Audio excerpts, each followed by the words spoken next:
Du kan slå på den själv, eller hur? Okej. Okay.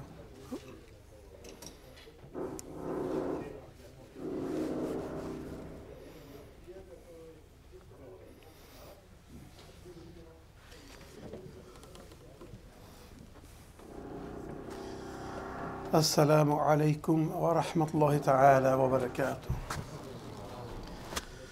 الحمد لله الحمد لله الحمد لله وكفى وسلام على عباده الذين اصطفى. اللهم صل على سيدنا محمد وعلى آل سيدنا محمد كما صليت على إبراهيم وعلى آل إبراهيم إنك حميد مجيد. اللهم بارك على سيدنا محمد وعلى آل سيدنا محمد كما باركت على إبراهيم وعلى آل إبراهيم إنك حميد مجيد. اللهم ترحم على سيدنا محمد وعلى آل سيدنا محمد كما ترحمت على إبراهيم وعلى آل إبراهيم إنك حميد مجيد. اللهم تحنن على سيدنا محمد وعلى آل سيدنا محمد كما تحننت على إبراهيم وعلى آل إبراهيم إنك حميد مجيد. اللهم يا ربي وسلم على سيدنا محمد وعلى آل سيدنا محمد كما سلمت على إبراهيم وعلى آل إبراهيم إنك حميد مجيد. مولانا ومولاي صل وسلم دائما أبدا على حبيبك خير الخلق كلهم. محترم भाइयों बहनें बुजुर्गों दोस्तों, my dear brothers and sisters in Islam, kära bröder och systrar i Islam, alhamdulillah, thumma alhamdulillah, thumma alhamdulillah ala din islam. Vi tackar Allah att han har gett oss la ilaha illallah Mohammad Rasulullah. Han har gett oss vår iman, vår islam. Att han har gjort det möjligt för oss att upptäcka honom, lära känna honom, närma oss honom. Och att han har visat oss genom sin älskade profet Mohammad sallallahu alaihi wa sallam hur vi kan leva ett gott, meningsfullt, fridfullt liv här på jorden. Ett sånt liv som kommer att skänka lycka och framgång både här och nu och i evigheters evighet i nästa värld. So we thank Allah for the blessing of Iman and Islam that He has given us, La ilaha illallah Muhammad Rasulullah. That He has made it possible for us to recognize Him, to draw near to Him, to get to know Him. And that He has shown us through His beloved Messenger Muhammad Mustafa sallallahu alayhi wa alihi wa sahbihi wa sallam how we can live a good, meaningful, peaceful life here upon earth, such a life that will bring joy, success and happiness both here and now and forever and ever in the hereafter. बस अल्लाह जल्ला व अला का लाख लाख शुक्र है कि अल्लाह पाक ने महज अपने फजल व करम से हमें ईमान और इस्लाम की दौलत से नवाजा. ये मुबारक कलिमा ला इलाहा इल्लल्लाह मुहम्मद रसूलुल्लाह इनायत फरमाया. अपने पहचान, अपने कुर्ब हासिल करने का, अपने मारिफत का एक रास्ता अता कर दिया और जनाब हुजूर अकरम सल्लल्लाहु तआला अलैहि व आलिहि व सहबिहि वसल्लम के ज़रिए हमें ज़िंदगी बसर करने का वो बेहतरीन तरीका अमली तौर पर सिखाया और दिखाया जिसका नाम इस्लाम है और जिसमें दुनिया आखिरत की फलाह बहबूद है. सो आज का खुतबा का जो मौजू है वो हिफ्ज़ुल लिसान है. अपनी ज़बान को कंट्रोल में रखना, काबू में रखना. So the topic of today's khutbah is to protect your tongue or keep your tongue. Dagens khutbah handlar om att hålla sin tunga, att lägga band på sin tunga, att inte bara säga det som faller en in utan att ha lite impulskontroll och tänka sig för innan man säger någonting. Profeten sallallahu alaihi wa sallam har sagt att den som inför mig tar ansvar för det som han har mellan sina läppar och det som han har mellan sina ben, för den personen tar jag ansvar för paradiset. Alltså den som kan lägga band på sina sexuella lustar och inte ge utlopp för dem på något annat sätt än det som Allah subhanahu wa ta'ala har föreskrivit och tillåtet. Och den som kan lägga band på sin tunga och inte använda den på något annat sätt än det som är föreskrivet och tillåtet från Allah subhanahu wa ta'ala. Om vi kan ta ansvar för det, så säger profeten sallallahu alaihi wasallam, han tar ansvar för att vi kommer till paradiset. The Prophet sallallahu alaihi wa sallam has said that whoever in front of me takes responsibility for that which is between his lips and that which is between his legs, then I will take responsibility for that person for paradise.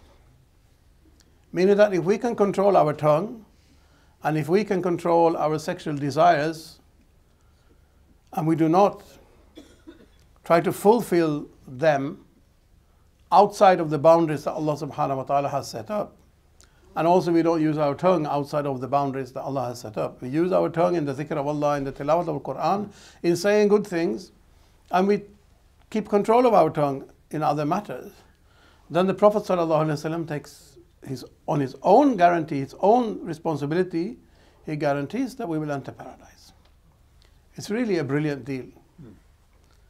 यानी हुजूर अकरम सल्लल्लाहु अलैहि वसल्लम ने इरशाद फरमाया कि जो मेरे लिए अपने जबड़ों के दरमियान और अपने रानों के दरमियान जो है उसकी वो ज़िम्मेदारी ले लें, तो मैं उसके लिए जन्नत का ज़िम्मेदारी ले लेता हूँ। यानी अगर हम अपनी ज़बान को और अपने शर्मगाह को अल्लाह के हुदूद के अंदर अंदर रखने के ज़िम्मेदार बन सकते हैं, तो हुजूर सल्लल्लाहु अलैहि वसल्लम खुद हमारे जन्नत में जाने की ज़िम्मेदारी ले लेते हैं। अब इससे अच्छा सौदा क्या हो सकता है। हुजूर अकरम सल्लल्लाहु अलैहि वसल्लम ने भी ये इरशाद फरमाया कि एक मुसलमान को गाली देना ये फसूक है, यानी बड़ा गुनाह है, और उससे लड़ना यानी ऐसी लड़ाई जिसमें ज़ख्मी हो जाए, असलहा से लड़ना, वो कुफर है। बड़े सख्त अल्फाज है। हुजूर ने फरमाया कि मुसलमान को गाली देना ये गुनाह है, बड़ा गुनाह है, फसूक है, फिस्क, यानी इससे आदमी फासिक बन जाता है। फासिक वो होता है जिसकी गवाही मसलन कोर्ट वगैरह में, महकमा में, इस्लामी अदालत में कबूल न की जाए, वो फासिक होता है, खुल्लम खुल्ला गुनहगार। और इससे लड़ना, लड़ाई करें असलहा से या ऐसे लड़ाई जिसमें ज़ख्म हो या जान का ख़तरा हो, तो वो तो उसको तो हुज़ूर सल्लल्लाहु अलैहि वसल्लम ने कुफ्र बताया है।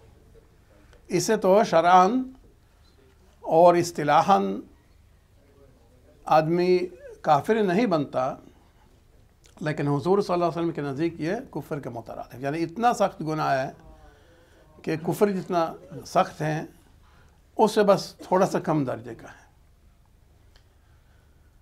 इसे एक दूसरी हदीस है जो इस खुतबा के अल्फाज में तो नहीं है, लेकिन इस मौका पर वो मुनासिब मालूम हो जाती हैं। ये हैं कि हुज़ूर सल्लल्लाहु अलैहि वसल्लम ने फरमाया है कि इज़्तक़तल मुस्लिमान बिसैफ़ैहिमा फ़ल-क़ातिल वल-मक़तूल फ़िन्नार। जब दो मुसलमान आपस में अपनी तलवारों से क़िताल करें, लड़ाई करें, तो दोनों जहन्नमी हैं। सहाबा ने अर्ज़ किया हाज़ल क़ातिलु फ़मा बालुल मक़तूल। कत्ल करने वाले के बारे की तो हमें समझ में आती है कि वो जहन्नमी क्यों हो, एक मुसलमान को उसने जानबूझ करके कत्ल कर दिया है, लेकिन जिसको मारा गया है वो जहन्नमी क्यों बन जाए। तो हुज़ूर सल्लल्लाहु अलैहि वसल्लम ने इसके जवाब में इरशाद फरमाया इन्नहु काना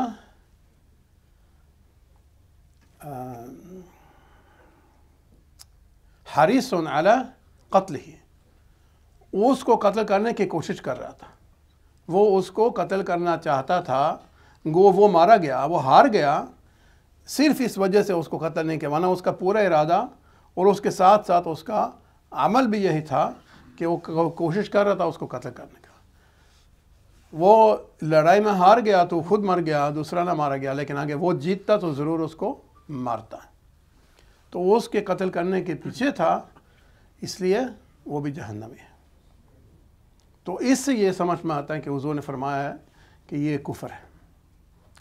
The Prophet sallallahu alaihi wasallam said to verbally abuse a Muslim, to cuss, as they usually say nowadays in England, to cuss a Muslim curse is a strong word, because curse is li'an, to la'ana. This is not cursing. It doesn't mean you say that the person is cursed, but you speak, you badmouth a Muslim. You insult them verbally. To verbally insult a Muslim is fusuq. It's a grave sin. It's such a grave sin that by doing that you become fasiq. Fasiq is a sinner whose sin is so apparent and openly committed that that person would not even be allowed to witness in an Islamic court. That is a fasiq.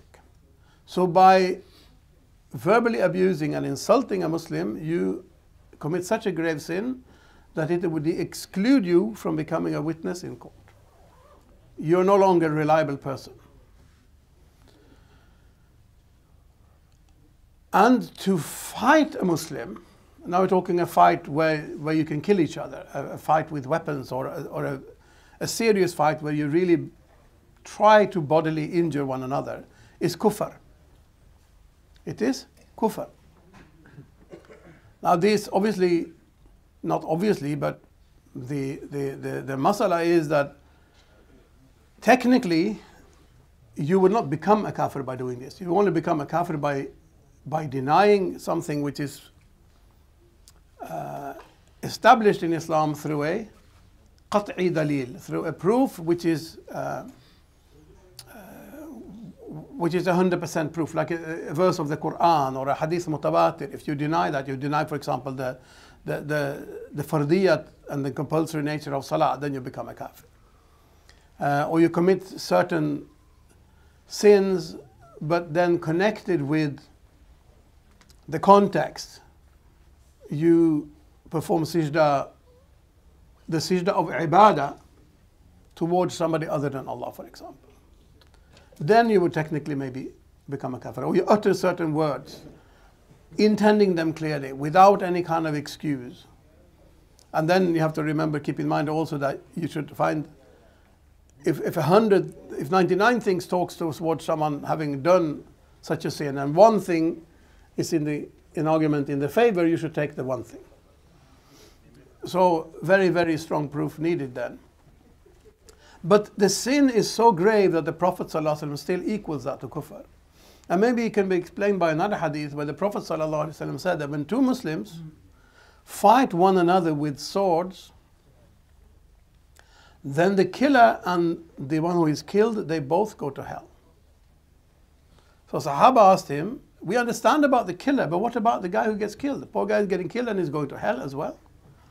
Why? He's not been committing murder.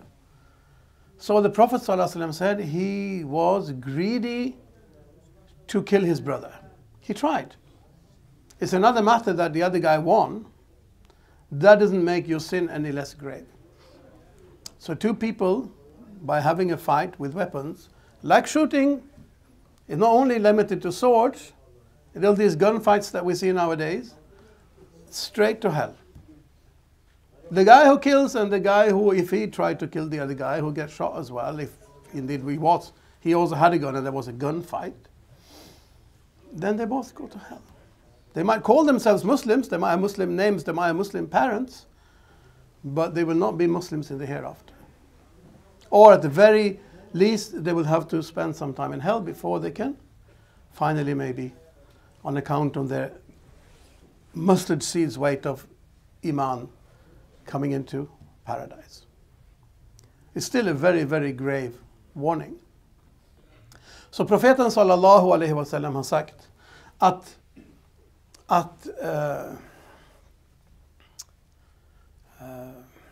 svära åt egentligen en muslim, det är fisk, alltså en allvarlig synd.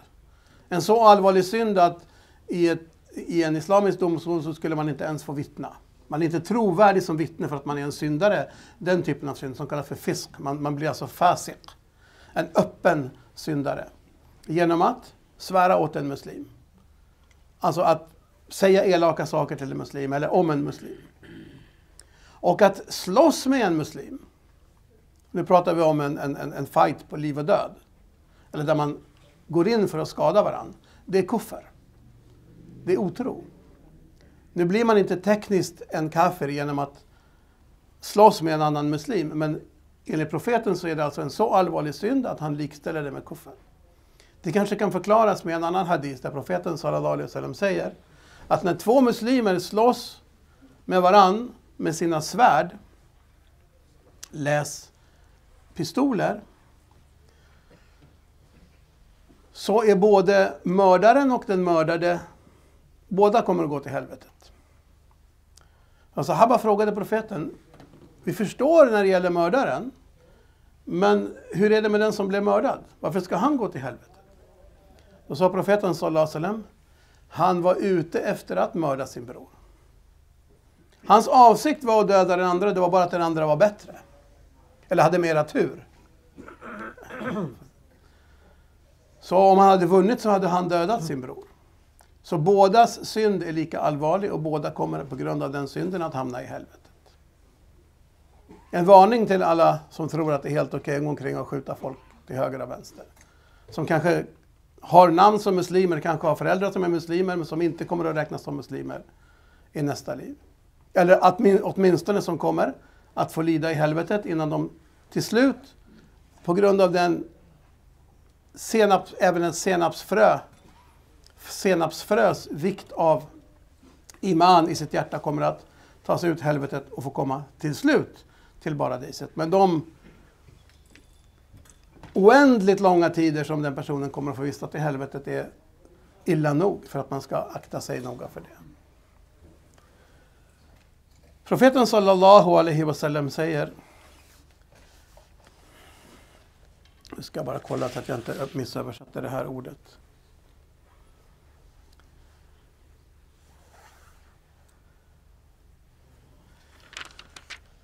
Att den som skvallrar, alltså den som snackar skit om andra i avsikt att, förlåt, inte den som skvallrar, den som förtalar. Den som förtalar andra, den kommer inte till paradiset. Qattad, det var ett lite svårt ord. Qattad, den som förtalar andra, den kommer inte att gå till paradiset. Chughl khor som man säger på urdu. Alltså den som går omkring och snackar illa om en person inför andra för att sänka den inför andra och då också i sin egen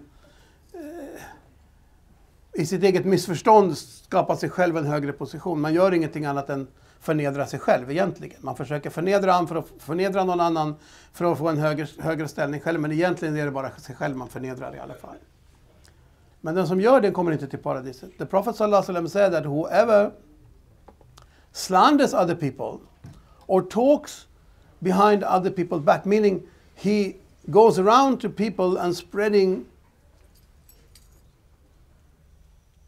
misinformation about others in order to abase them, to disgrace them in the eyes of others, mistakenly thinking that will give themselves a higher status. Whereas in effect, if you try to disgrace somebody else, the only one you're disgracing is yourself. That person will not go to paradise. Huzur sallallahu alaihi wasallam फरमाया कि चुगलखोर वो जन्नत में नहीं जाएगा. हुजूर ने फरमाया सल्लल्लाहु अलैहि वसल्लम कि सच्चाई एक नेकी है और नेकी जन्नत में ले जाने वाली होती है और झूठ ये गुनाह है और गुनाह वो जहन्नम में ले जाता है. The Prophet sallallahu alaihi wasallam has said that telling the truth is a good deed, and good deeds, they lead the way to paradise. And to lie is a bad deed. It's a sin, and sins are what take people to hell. Profeten sallallahu alaihi wasallam har sagt att tala sanning är en dygd. Ett sånt här ord som vi har glömt på svenska. En god gärning. Och dygder, goda gärningar, de tar människor till paradiset. Och att ljuga är en synd. Och synder, de tar människor till helvetet. Elden ordagrant. Och profeten sallallahu alaihi wasallam har sagt, frågade en gång sahaba, vet ni vad baktaleri är för någonting?